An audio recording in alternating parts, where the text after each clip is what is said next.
نحمده ونصلي ونسلم على رسوله الكريم اما بعد فاعوذ بالله من الشيطان الرجيم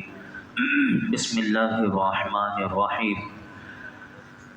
ذلك بأن الذين كفروا اتبعوا الباطل وأن الذين آمنوا اتبعوا الحق من ربهم كذلك يضرب الله للناس أمثالهم۔ یہ اس لیے کہ کافر باطل کے پیروکار ہوئے اور ایمان والوں نے حق کی پیروی کی جو ان کے رب کی طرف سے ہے۔ اللہ ان کے حالات لوگوں سے یوں ہی بیان فرماتا ہے۔ اس آیت کریمہ میں ارشاد فرمایا کہ ہم نے جو کافروں کے اعمال ضائع کر دیے جبکہ ایمان والے بندوں کی خطاؤں سے درگزر فرمایا اور ان کی حالتوں کی اصلاح فرمائی۔ اس کی وجہ یہ ہے کہ فرمایا کافروں نے باطل کی پیروی کر کے حق کے مقابلے میں باطل کو اختیار کیا۔ باطل سے کیا مراد ہے؟ باطل سے مراد مفسرین کہتے ہیں شیطان یا نفس امارہ یا برے سردار یا یہ سارے باطل میں ہیں۔ تو فرمایا کہ کافروں نے باطل کی پیروی کر کے حق کے مقابلے میں انہوں نے باطل کو اختیار کیا اور ایمان والوں نے اس حق کی پیروی کی جو ان کے رب کی طرف سے۔ باطل آپ نے سمجھ لیا، حق سے مراد اللہ تعالیٰ کی کتاب یا رسول اللہ صلی اللہ علیہ وسلم کی سنت، تو یہ دونوں چیزیں اس میں آ سکتی ہیں۔ تو فرمایا اللہ نے کہ ایمان والوں نے اس حق کی پیروی کی یعنی کتاب کی پیروی کی، رسول اللہ کی سنت کی پیروی کی۔ تو فرمایا کہ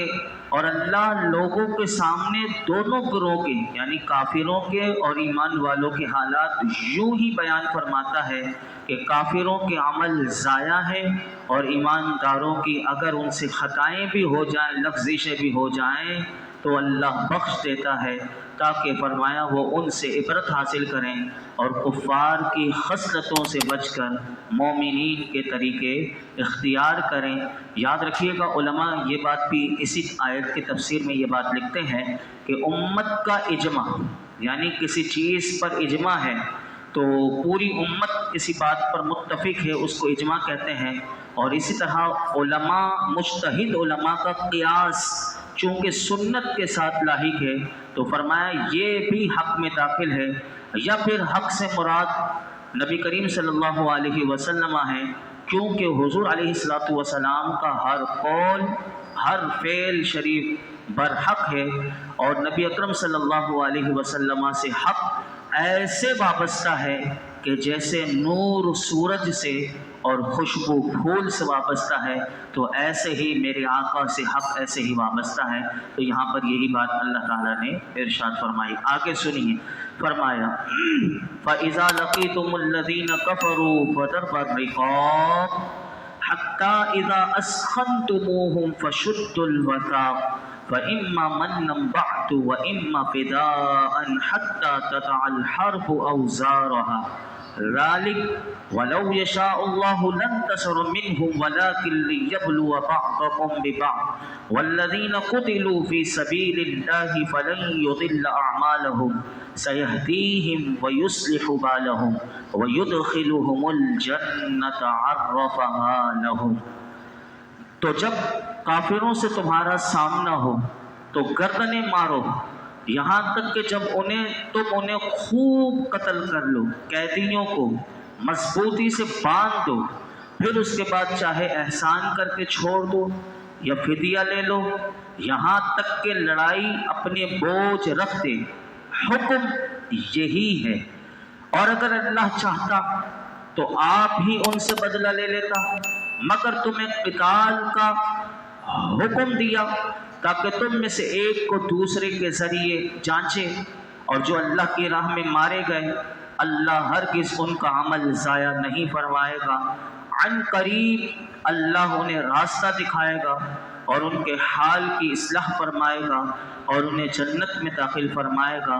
اللہ نے انہیں اس کی پہچان کروا دی تھی۔ یہ 3 آیت کریمہ کا میں نے ترجمہ اور آیت کریمہ آپ کے سامنے پڑھی، اس کا مختصر خلاصہ بڑے غور سے سنیے کہ اللہ تعالیٰ نے ارشاد فرمایا کہ جب کافروں اور ایمان والوں کا حال جو تھا وہ بیان اللہ نے کر دیا۔ تو اب اللہ تعالیٰ نے بتایا کہ کافر کیونکہ یہ خود بھی اسلام میں نہیں آتے اور دوسروں کو بھی اسلام کی راہ میں رکاوٹ بنتے ہیں، یعنی دوسروں کو بھی اسلام قبول کرنے سے روکتے ہیں، تو اب ان سے جب جہاد ہوگا، اور انہوں نے مسلمانوں کو تنگ کر کے رکھ دیا تھا مکی زندگی میں 13 سال، تو اب یہ کیونکہ یہ مدنی صورت ہے اور جہاد کا حکم آیا، تو اب دیکھیے جہاد کس طرح ہوگا، وہ بات اللہ تعالیٰ نے ارشاد فرمائی۔ تو فرمایا اے ایمان والو، جب کافروں سے تمہاری جنگ ہو تو دوران لڑائی لڑنے والے کافروں کی کوئی رعایت نہ کرو، یعنی اب یہ کیونکہ لڑنے کے لیے آئے تم سے اور تمہیں ختم کرنے کے لیے آئے ہیں، تو اللہ نے فرمایا کہ اب ان کی رعایت نہ کرنا بلکہ انہیں قتل کرو، یہاں تک کہ جب تم انہیں کثرت سے قتل کر لو کہ جس کی حد یہ ہے کہ کافروں کا زور ٹوٹ جائے اور مسلمانوں پر غالب آنے کا اب امکان باقی نہ رہے۔ اور فرمایا کہ زور ٹوٹ گیا لیکن اب بھی میدان جنگ میں کافر ہیں اور باقی رہ گئے، تو اب کیونکہ ان کا زور ٹوٹ چکا تو اب ان کو نہ مارو، فرمایا کہ ان کو چاہے تو انہیں قید کر لو، اور فرمایا قید کرنے کا موقع آ جائے کافروں کو تو انہیں مضبوطی سے باندھ دو تاکہ وہ بھاگ نہ سکیں۔ قید کرنے کے بعد تمہیں 2 باتوں کا اختیار ہے، چاہے ان قیدیوں پر احسان کر کے انہیں کوئی فدیہ لیے بغیر چھوڑ دو یا پھر ان سے فدیہ لے لو،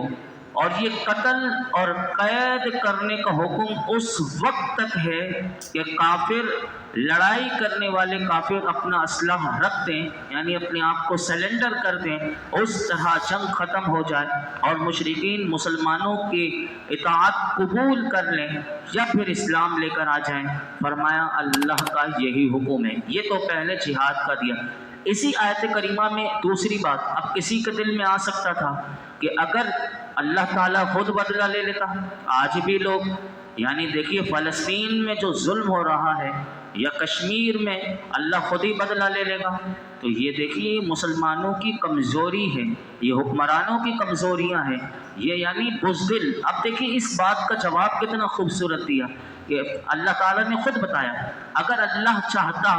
تو آپ ہی ان سے بدلہ لے لیتا، یعنی جہاد کا جو حکم دیا اس میں حکمت بیان کی جا رہی ہے کہ اگر اللہ چاہتا تو بغیر جنگ کے ہی، کیونکہ اللہ قادر مطلق ہے، اللہ قدرت والا ہے، فرمایا اللہ کافروں کو چاہتا تو زمین کھلتی، یہ سارے کے سارے زمین میں دھسا دیتا، یہ پھٹ جاتے، اندر دھس جاتے، ان پر جیسے اللہ نے پچھلے کافروں پر پتھر برسا کر یا کسی طرح خود ہی ان سے بدلہ لے لیا، جیسے پچھلی قوموں کے ساتھ کسی کو آندھی میں ختم کر دیا، کسی کو پتھروں کی بارش کر دی، کسی کو پانی میں غرق کر دیا، جیسے میرے رب کی قدرت۔ فرمایا کہ اگر اللہ چاہتا تو یہ مکے کے کافروں کو بھی اللہ ایسے کر لیتا، ان سے بدلہ لے لیتا، لیکن فرمایا اللہ نے ایسا نہیں چاہا، بلکہ اللہ نے تمہیں جہاد کا حکم دیا اور وجہ بتا دی تاکہ مومنوں کو کافروں کے ذریعے جانچے کہ وہ اس کی راہ میں جہاد کرتے ہیں یا نہیں۔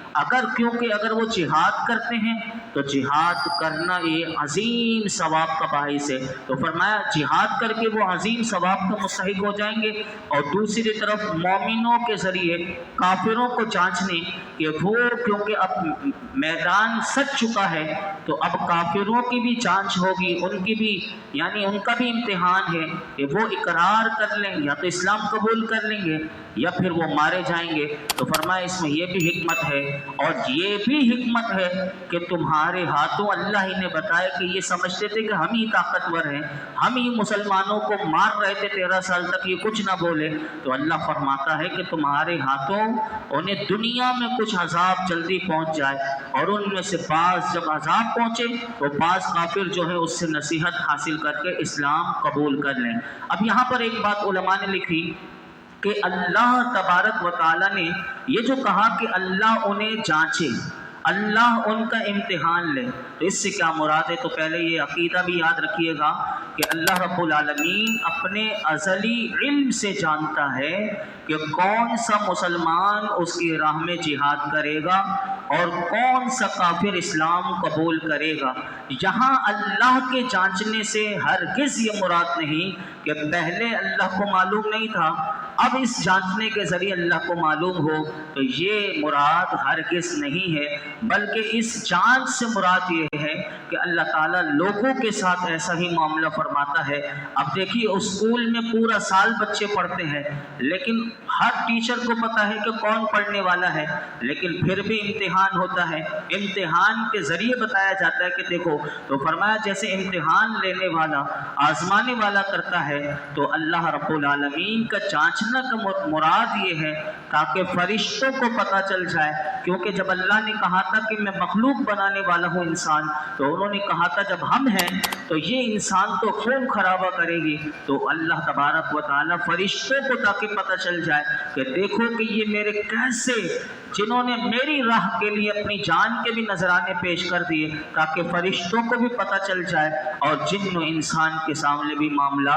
ظاہر ہو جائے۔ تیسری بات جو اسی آیت کریمہ کے تحت ہے وہ یہ کہ جنگ کے دوران چونکہ مسلمان بھی شہید ہوتے ہیں، اس لیے یہاں پر اللہ نے یہ بات بھی اسی آیت کریمہ میں ارشاد فرمائی، جو اللہ کی راہ میں مارے گئے، یعنی جو اللہ کی راہ میں مارے گئے، یہ بھی سن لو کہ اللہ ان کے عمل کو ہرگز ضائع نہیں فرمائے گا، بلکہ ان کے اعمال کا پورا پورا ثواب دے گا، اور ان قریب اللہ ان کے درجات کو بلند فرمائے گا، اور ان کے حال کو قبول ان کے اعمال کو قبول کر کے ان کے حال کی اصلاح فرمائے گا اور انہیں جنت میں داخل فرمائے گا۔ اور یہ بھی اللہ نے اسی آیت کریمہ میں فرمایا کہ اللہ نے اس کی انہیں پہچان کروا دی تھی۔ اس سے کیا مراد؟ تو فرمایا کہ وہ ایسے نہیں، اب دیکھیے کہ اللہ تعالیٰ نے جنت کی پہلے سے ان لوگوں کو پہچان کرا دی کہ وہ جنت کی منازل سے ناآشنا کی طرح نہیں تھے کہ اگر کوئی کسی مقام پر جاتا ہے تو اسے اس مقام پر جا کر پوچھنا پڑتا ہے، بلکہ وہ اللہ نے فرمایا شہیدوں کا یہ مقام ہے کہ ہم نے انہیں ان کے جنت میں منازل بھی بتا دیے، مساکن جہاں وہ رہیں گے ان کے گھر کا ٹھکانہ بھی بتا دیا، اور وہ اپنی زوجہ کو بھی پہچانتے ہیں، خدام کو بھی پہچانتے ہیں، ہر چیز کا مقام ان کے علم میں ہوگا، گویا کہ وہ ایسے ہماری بارگاہ میں جنت میں آئیں گے جیسے کہ وہ ہمیشہ پہلے سے وہ جانتے تھے اور ہمیشہ یہاں رہنے کے لیے آئیں گے۔ یہ دیکھیے کتنا بڑا انعام ہے۔ احادیث میں شہید کے بہت سے فضائل ہیں، میں دو فضیلت بیان کر کے اور اپنی گفتگو سمیٹتا ہوں، اسی آیت کریمہ پر ہم رکتے ہیں۔ دو حدیث مبارکہ سنیے تاکہ ہمارے اندر بھی جہاد کا جذبہ ہے، ہمیں بھی شہادت سے پیار ہو، ہمیں بھی موت سے ڈر نہ لگے، ہم بھی بزدل نہ بنے۔ دو حدیث مبارکہ سنیے کہ یہ حدیث مبارکہ ترمذی شریف میں ہے، حضرت مقدام بن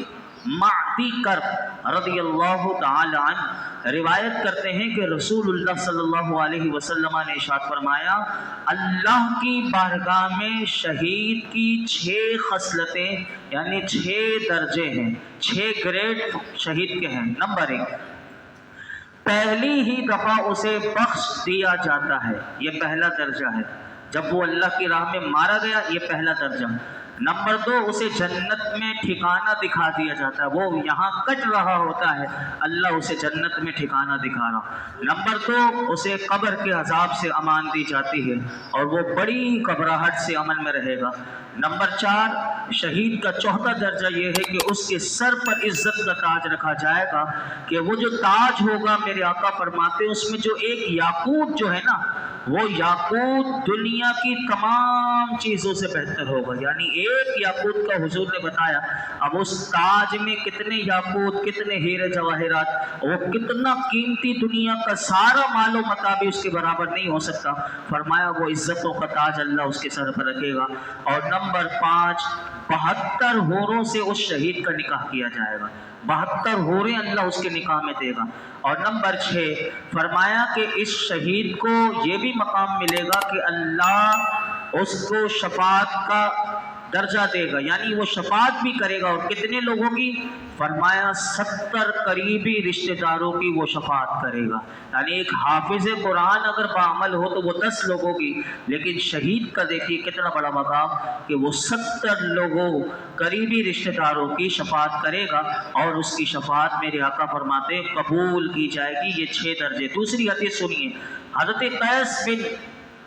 حضرت قیس رضی اللہ تعالیٰ عنہ روایت کرتے ہیں کہ رسول اللہ صلی اللہ علیہ وسلم نے ارشاد فرمایا شہید کو 6 خصلتیں عطا کی جاتی ہیں۔ اب یہ دیکھیے دوسرے انداز سے حضور نے بتایا، پہلے میں بھی 6 درجے، اب دیکھیے دوسری حدیث میں بھی کیا بات بتائی گئی۔ نمبر 1 فرمایا اس کے خون کا پہلا قطرہ زمین پر گرتے ہی اس کے گناہ مٹا دیے جاتے ہیں۔ نمبر 2 اسے جنت میں ٹھکانہ دکھا دیا جاتا ہے۔ نمبر 3 حورین سے اس کا نکاح کیا جائے گا۔ نمبر 4 اور 5 بڑی گھبراہٹ اور قبر سے امن میں رہے گا۔ اور نمبر 6 اسے ایمان کا حلہ یعنی لباس پہنایا جائے گا۔ یاد رکھیے کہ یہ باتیں اس آیت کریمہ میں بیان ہوئی، اور یہ تو جنتی کا تھا کہ جنتی اپنے مقام کو جنت میں پہچان لے گا، لیکن یاد رکھیے کہ عام جنتی بھی اسی طرح پہچانے گا نہیں پہچانے گا جنت میں اپنے مقام کو؟ تو اس بات کو بھی علماء نے لکھے، یہ بات بھی یاد رکھیے۔ حدیث مبارکہ میں آتا ہے کہ حضرت ابو سعید خدری رضی اللہ تعالیٰ عنہ روایت کرتے ہیں کہ رسول اللہ صلی اللہ علیہ وسلم نے ارشاد فرمایا مومنین دوزخ سے نجات پا جائیں گے، اور جنت اور دوزخ کے درمیان ایک پل ہے، اس پر ان کو روک لیا جائے گا۔ پھر دنیا میں ان میں سے بعض نے بعض پر جو زیادتی کی ہوگی ان کا ان سے بدلہ لیا جائے گا۔ یہ دیکھیے حقوق العباد کا معاملہ کتنا اہم ہے کہ جنتی ہے لیکن روکا جائے گا، اور فرمایا کہ جنت اور دوزخ کے درمیان اس پل پر اسے روک کر دنیا میں جو ایک نے دوسرے پر جو زیادتی کی ہوگی فرمایا اس کا بدلہ لیا جائے گا، حتیٰ کہ اس بندے کو بالکل میرے آقا فرماتے ہیں وہ پاک صاف ہو جائے گا، پھر ان کو جنت میں داخل ہونے کی اجازت دی جائے گی۔ پھر میرے آقا فرماتے ہیں اس ذات کی قسم کہ جس کے قبضہ قدرت میں محمد صلی اللہ علیہ وسلم کی جان ہے، ان میں سے ایک شخص جنت میں اپنے ٹھکانے کو دنیا میں اپنے ٹھکانے کی بنسبت زیادہ پہچاننے والا ہوگا۔ یعنی آج ہمیں اپنے گھروں کا کیسا پتہ ہے کہ میرا گھر فلاں گلی میں فلاں